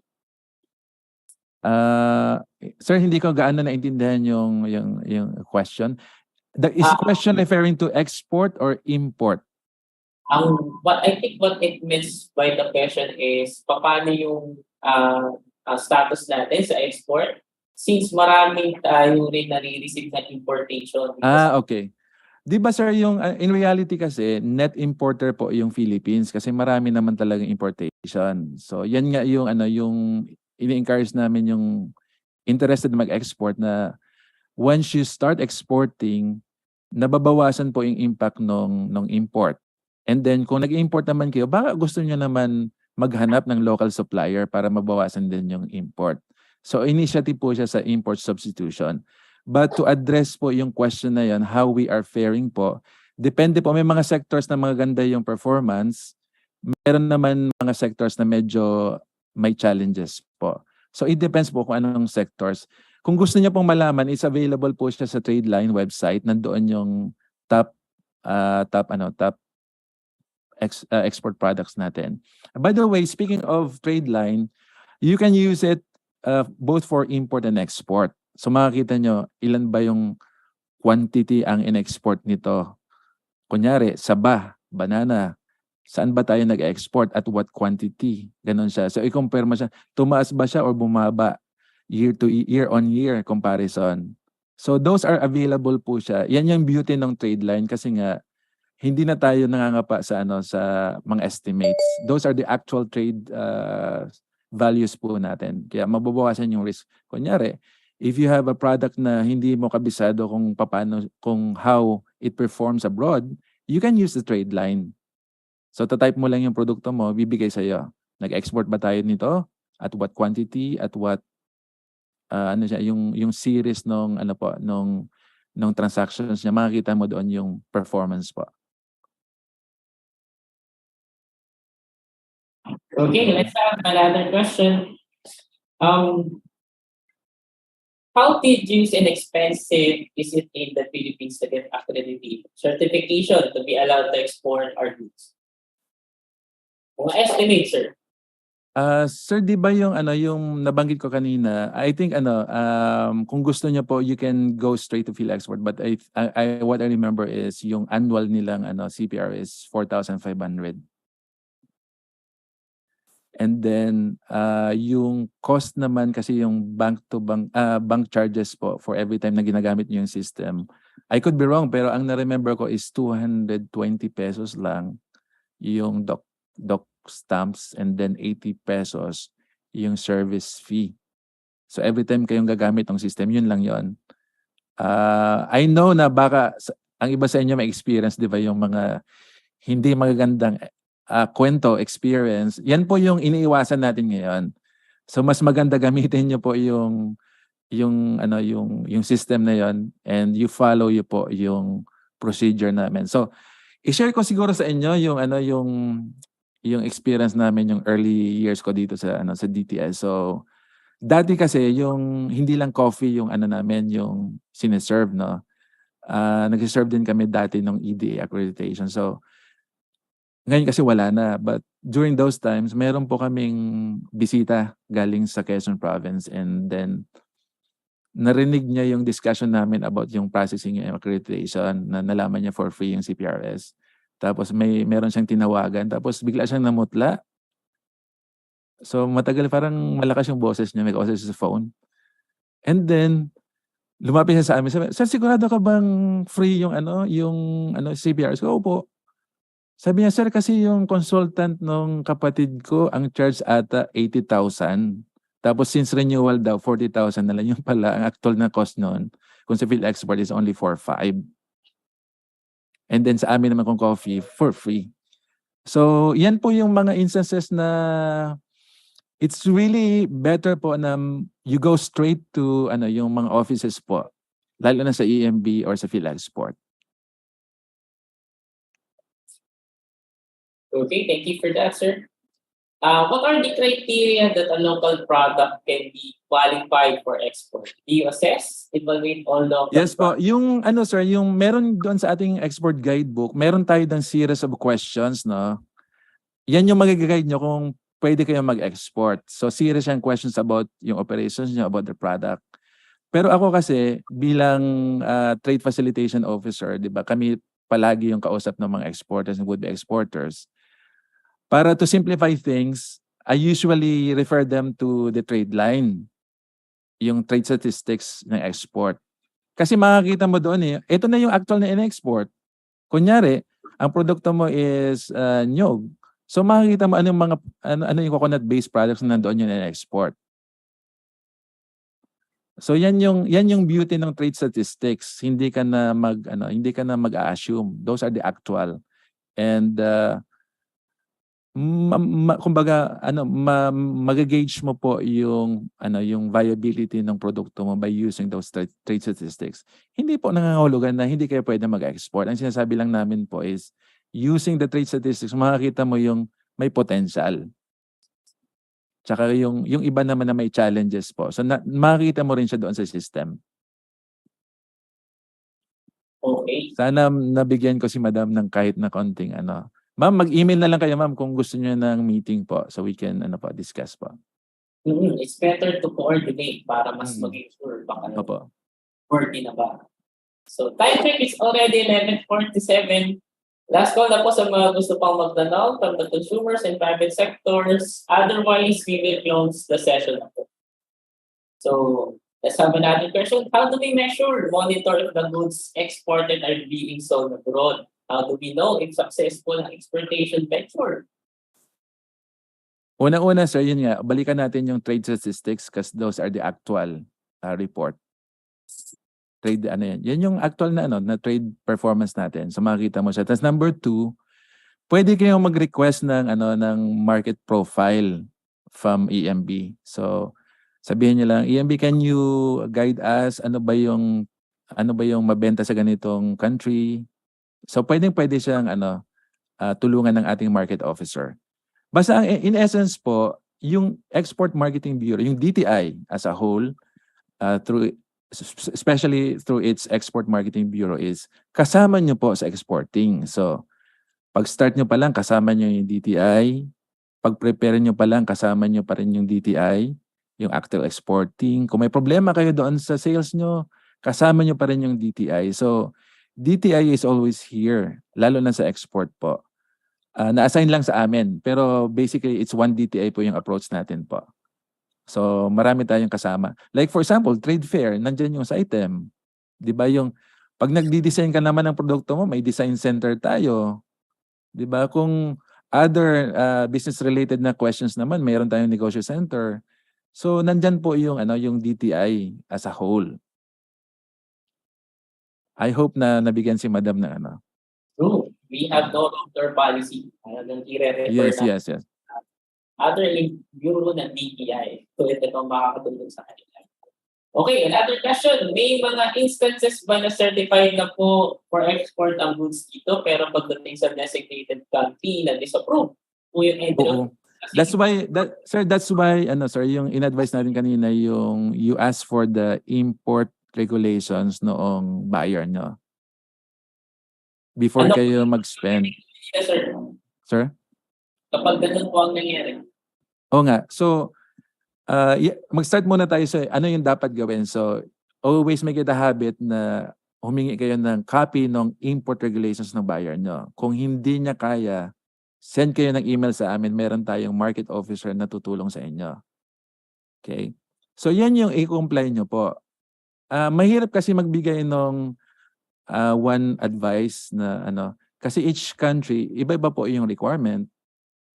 So, it's better po na ganun po yung gawin nyo. Request muna kayo sa buyer nyo and then kung hindi niya kaya, then market officer will help you po. And of course, at any time, you can send an email request for a meeting. Pwede nyo pagsabay-sabayan kami, market officer, product officer, tsaka kami, yung frontline, yung trade facilitation officer po. Pwede nyo po kami i-request. Okay, thank you for that, sir. Last question. Do local exporters have to coordinate shipment with only those forwarders that are accredited by DTI? If may query or concerns po kami regarding export shipment, can we seek help from EMB too? Opo. So yung tulad sa nasabi mo, no wrong door policy. So anything about export, pwede niyo pong ibigay kay EMB. Kung hindi naman namin yan ma-solve on our own, magtatapo kami ng partner agency to solve it. For shipment specific po, kaya po nagsasuggest kami sa inyo na gamitin niyo yung listahan ng DTI, yung sa Sea Freight Forwarder, yung sa under FTEB. Because those are, kumbaga in a way, legit sila. Meron kasing instances na nag-operate tas yung pala fly by night. So saan natin yan nahabulin? Tapos maganda naman kasi yung pag-accredited kasi kung may problema naman sa abroad, matatrace namin yung mga companies involved. So it's always DTI as a whole po yung natin, yung tulong natin sa exporter po, sir. Okay, thank you very much for that, sir. I think we have already exhausted all the questions. Again, thank you, Sir Peña, for answering all the questions. Lastly, Opo. sir, would you like to give a parting message to our Yes participants? po, thank you very much. Ako po, I came from the province, so I have no idea about exporting when I first joined DTI. No, so nag-start ako dito. Ang pangalan pa namin is Bureau of Export Trade Promotion. So first time ko sa Manila from probinsya. Pag uwi ko sa probinsya po, yung sinasakyan sa terminal, may nagluluto nung I don't sa Tagalog, maruya ba ang tawag niyo dito sa Manila? Maruya, right? So tinanong niya ako, sabi niya, Manoy, saan ka na ngayon nagtatrabaho? Sabi ko sa DTI Bureau of Export Trade Promotion pa noon. So sabi niya, Manoy, ano ang export? So sabi ko, pagbenta yan ng sa abroad. Sabi niya, paano ako kikita dyan? So that time, no, sabi ko, halimbawa, sa isang maruya mo, ilan yung banana ang nagagamit mo? So sabi niya 3, hinahati niya and then tinutusok niya. So imagine mo ako, may mga times 'di ba yan sa 7-Eleven, ay sorry na-mention ko, yung mga banana 'di ba? Kung minsan 20 pesos, isang banana lang yan, right? So imagine mo kung i-export mo yan, kunyari, isang banana, kunyari lang, I'm not so sure but let's make it, kunyari ang isang banana is 50 cents abroad. So kung $1 is 50, so ang isang banana is just 25 pesos. So yan sa maruya mo, 3 banana yung nagamit mo, sana kung binenta mo siya sa abroad, di meron kang 75 pesos. Tapos sabihin mo ng kalahati yung gastos mo, meron ka pa ring sa 75 divide mo siya, malaki pa rin siyang yung kita mo if compared mo kung dito ka lang magbebenta. Of course, yung explanation ko is a very simple just para maintindihan lang ng bata yung difference ng exporting. Marami pa pong mga gastos diyan, but compare mo siya doon sa possible natin na profit kung dito sa Philippines, mas malaki po yung potential ng profit pa nag-export ka. So na-realize po yan ng government, that's why kasama niyo po yung DTI as a whole, led by the Export Marketing Bureau when it comes to exporting. So anything about export, nandito po yung Export Marketing Bureau. And of course, ulitin ko lang po yung nabanggit ko kanina. So ito din po yung natutunan ko sa mga seniors ko noon, na yung for every dollar po na nabebenta natin sa abroad, yan po ay naka-count. Directly po yan may effect doon sa GDP gawa. Yung sabi nga na, GDP is gawa dito Pinas, tapos GNP gawa ng Pilipino. So simple lang siya, but for you to realize na for every dollar po na nabenta nyo abroad, tinutulungan nyo po yung economy natin, and directly po tinutulungan natin yung future generations ng Filipinos. So to sum it up, yung exporting po, hindi lang sa ordinaryong negosyo. It is both a negosyo and a public service. So on behalf of the entire Export Marketing Bureau of DTI, sa lahat pong mag-export, thank you very much. Sa lahat na nag-export, thank you very much po. Sa inyong lahat, nandito lang po ang DTI, nandito po yung DTI-Export Marketing Bureau for your export. Thank you very much po. Okay, thank you very much, Sir Franklin A. Peña, the Senior Trade A to Z Development Specialist of Export Assistance and Business Matching Division ng DTI-Export Marketing Bureau. Ulit, maraming salamat sa ating very capable speaker, at mula po sa Consumer Protection Group, maraming salamat po sa ating participant at kasama natin ngayon umaga. Huwag niyo po kami kalimutang samahan kami muli sa aming susunod na webinar this coming Thursday. Our announcement will be posted in our social media accounts. For more updates, please like, follow and subscribe to our Facebook, Instagram, Twitter, and YouTube accounts, DTI Consumer Care and DTI Philippines. This has been Alex Carandang. Thank you so much, everyone. Still, please stay safe.